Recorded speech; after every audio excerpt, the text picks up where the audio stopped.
Il était une fois une méchante licorne qui détestait lire. Elle s'appelait Kendall Karen.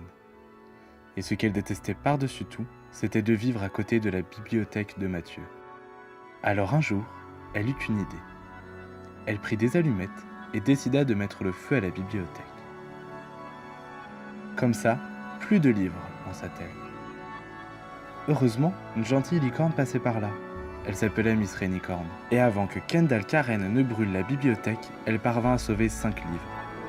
Elle les apporta à Mathieu, qui la remercia de tout son cœur.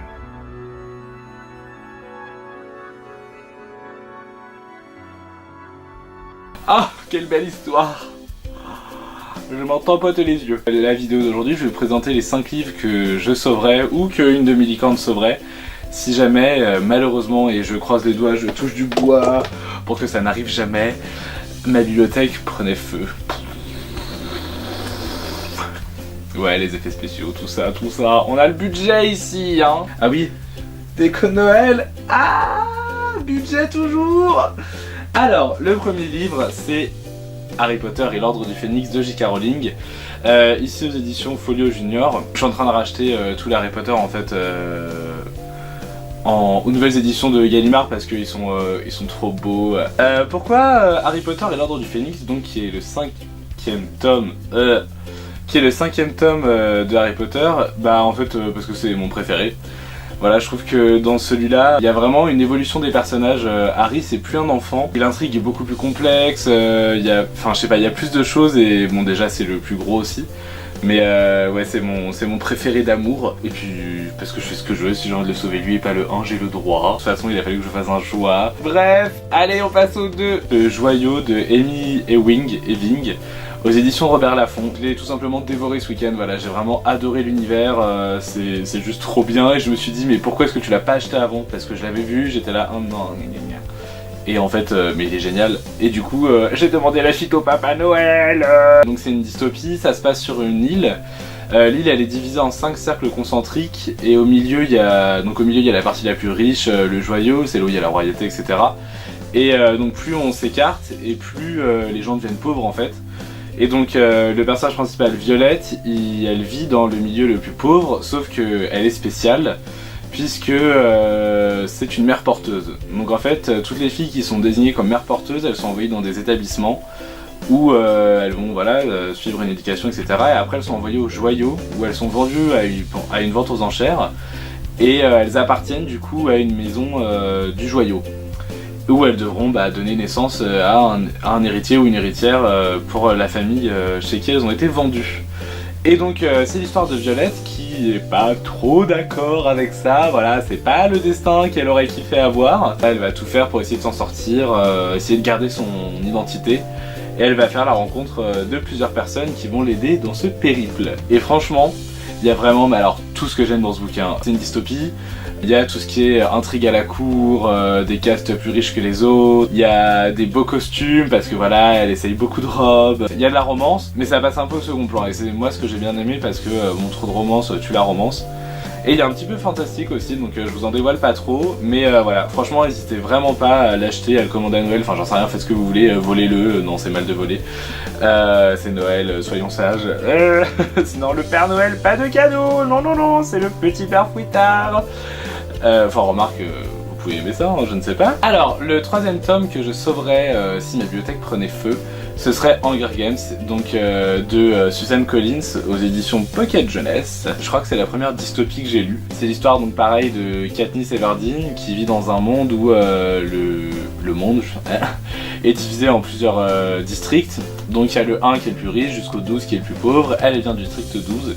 Et en fait, dans ce monde-là, tous les ans, il y a les Hunger Games où chaque district doit donner 2 jeunes, donc un garçon et une fille, qui vont aller dans une arène et se battre jusqu'à la mort, jusqu'à ce qu'il n'y en ait plus qu'un. Katniss, qui est une jeune fille, est envoyée dans l'arène et voilà, c'est l'histoire de son combat. Et franchement, c'est trop bien. J'ai choisi le 1 justement parce que c'est vraiment mon préféré. Le 2, je l'ai bien aimé. Le 3, je l'ai moins aimé. Et pour ceux qui n'aiment pas lire, il y a un film qui est sorti, même si bon... j'ai préféré le livre. Gone de Michael Grant. En fait, c'est l'histoire d'adolescents qui suivent un cours, enfin bref, ils sont au lycée, et d'un coup, tous les adultes disparaissent. enfin tous les gens au-dessus de 15 ans, qui ont plus de 15 ans disparaissent d'un coup, et il y a une espèce de bulle, un dôme qui s'est fait autour de leur ville. Ils vont essayer de survivre, et certains développent des pouvoirs. Et l'univers est juste top quoi, enfin voilà, c'est de la survie, bon, pas trop dans le premier, plus dans les autres, parce qu'il y a 6 tomes en tout. Plus ça avance dans le roman, plus il y a des situations de plus en plus bizarres, parce que même les animaux, etc., ils ont des modifications génétiques, il y a un ennemi, enfin voilà, c'est trop bien. C'est vraiment, enfin l'univers il est juste énorme quoi, et ça m'a fait poser plein de questions, je me suis vraiment demandé mais si j'étais à leur place, etc., qu'est-ce que j'aurais fait, comment j'aurais réagi. Alors le dernier livre que je vais présenter c'est Percy Jackson de Rick Riordan édition Albin Michel collection Wiz. Ce livre, je l'ai mais saigné je crois, il n'y a pas d'autre mot. C'est-à-dire que je l'ai lu et relu et relu. Je l'ai lu au collège et en fait au début, je l'étais même pas à moi parce que je l'avais emprunté à la médiathèque, je m'en souviens. C'est le livre qu'en fait je le gardais, je le lisais donc je le relisais. Et une fois qu'il y a eu la date limite, et je le rendais. Et puis je le rempruntais du coup. Tellement je l'aimais quoi. Donc Percy Jackson c'est l'histoire d'un... Percy Jackson c'est l'histoire d'un ado de 12 ans qui va aller en sortie scolaire avec son école et en fait il va se rendre compte que les monstres de la mythologie grecque existent puisque sa prof de maths se transforme en harpie et tente de le tuer en fait. Voilà, c'est une journée comme une autre, j'ai envie de vous dire hein. Et du coup avec son ami Grover ils vont se rendre à la colonie de Sang Mêlé où les attendent tous les autres demi-dieux, parce que oui, Percy Jackson est un demi-dieu. Un demi-dieu c'est une personne qui a un parent humain et un parent dieu, enfin un parent divin. Voilà, je me souvenais plus du mot, la honte. Et donc, en l'occurrence, Percy Jackson, son père, c'est un dieu grec. Rick Riordan mélange tellement bien l'humour et la méthodologie, la mythologie grecque. C'est-à-dire qu'on y croit. Moi, j'y croyais. Je me disais, oh, mais j'aimerais trop être à sa place. Bon, ok, t'as une chance de mourir assez conséquente. Mais moi aussi, je veux un parent divin. Moi aussi, je veux pouvoir, tu vois. Du coup je me posais des questions sur mes parents à cette époque, hein. J'essayais de savoir si c'était des dieux ou pas, de voir s'il se passait des choses bizarres dans ma vie pour me dire j'ai peut-être des pouvoirs, je suis peut-être un demi-dieu, oulala. Mais non, malheureusement. Percy Jackson, il y en a eu beaucoup, parce qu'il y a eu 5 tomes de Percy Jackson, et après Rick Riordan a fait une autre série avec les mêmes personnages. Donc il s'agit des Héros de l'Olympe.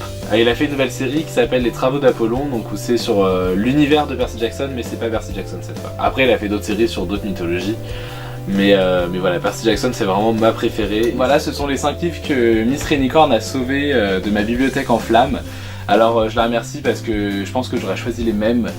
C'est vraiment mes 5 basiques entre guillemets, et voilà. Cette vidéo est à présent terminée. Oh oui, je sais, je vais vous manquer, boufoufou. Non, je vais essayer de sortir des vidéos.